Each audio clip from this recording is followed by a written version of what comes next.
তোমার বরং এখন যাওয়াই ভালো এবং তোমার বরং এখন না যাওয়াই ভালো। এই দুটি বাংলা বাক্যকে ইংরেজি করার সময় আমরা ঠিক সাধারণ নিয়মটি ব্যবহার করব, অর্থাৎ সাবজেক্ট ভার্ব অবজেক্ট যথারীতি ব্যবহার করব, যেহেতু এটি একটি বিবৃতিমূলক বাক্য। কিন্তু এখানে আমাদের যে বাধা হয়ে দাঁড়ায় তা হলো বরং। এই বরং এর ইংলিশটা খুঁজে বের করা আমাদের জন্য অনেক সময় কঠিন হয়ে যায়।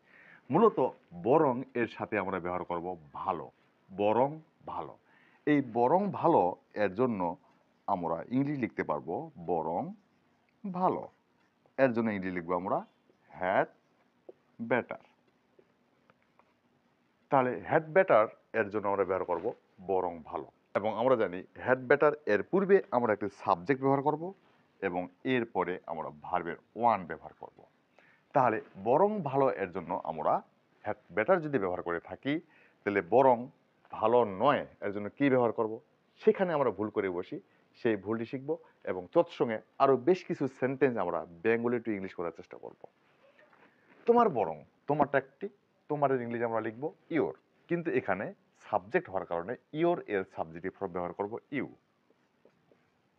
ইউ এরপর আমরা লিখব had better, you had better, তোমার বরং ভালো হয়। কি করার জন্য? যাওয়া, যাওয়া ইংরেজি গো। হ্যাড বেটার এর পরে ভার্বের প্রেজেন্ট ফর্ম ব্যবহার করলাম, ইউ হ্যাড বেটার গো নাও। ঠিক আমরা তোমার বরং এখনই যাওয়া ভালো, এটা আমরা এইভাবে করতে পারি। এখন তোমার বরং এখন না যাওয়াই ভালো, এই নেগেটিভের জন্য কি করব? আমরা জানি নেগেটিভ বাক্য গঠন করার সময় অক্সিলারি ভার্বের সহিত নট যুক্ত করি।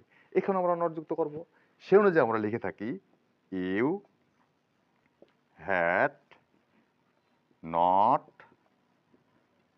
Better go now. আমরা এমনটি করে থাকি, you had not better go now. কিন্তু আমরা এখানে একটু ভুল করে বসি, কারণ এই নটকে আমরা হ্যাডের পরে লিখতে পারবো না, এই নটকে লিখতে হবে বেটারের পরে। তাহলে আমরা এটাকে সঠিকভাবে লিখতে পারবো ইউ হ্যাড বেটার। নটটা লিখবো আমরা এইখানে, you had better not go now, তোমার বরং এখন না যাওয়াই ভালো। এরকম কিছু গুরুত্বপূর্ণ সেন্টেন্স রয়েছে যেগুলো আমরা এখন একটু আলোচনা করে নিই। এই বাক্যগুলিকে আমরা ইংরেজি করব তোমার বরং সত্য বলাই ভালো। এখানেও ঠিক সাবজেক্ট লিখবো ইউ, তারপর নিয়ে আসবো had better, you had better, সত্য বলা। বলার ইংরেজি আমরা ব্যবহার করব, সত্য যখন বলবো তখন ব্যবহার করব স্পিক দ্য ট্রুথ, মিথ্যা যখন বলবো তখন বলবো টেল আ লাই। তাহলে ইউ হ্যাড বেটার স্পিক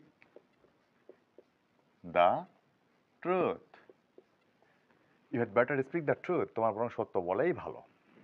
আমাদের বরং এখানে থাকলেই ভালো হয়, তাহলে আমাদের উই হ্যাড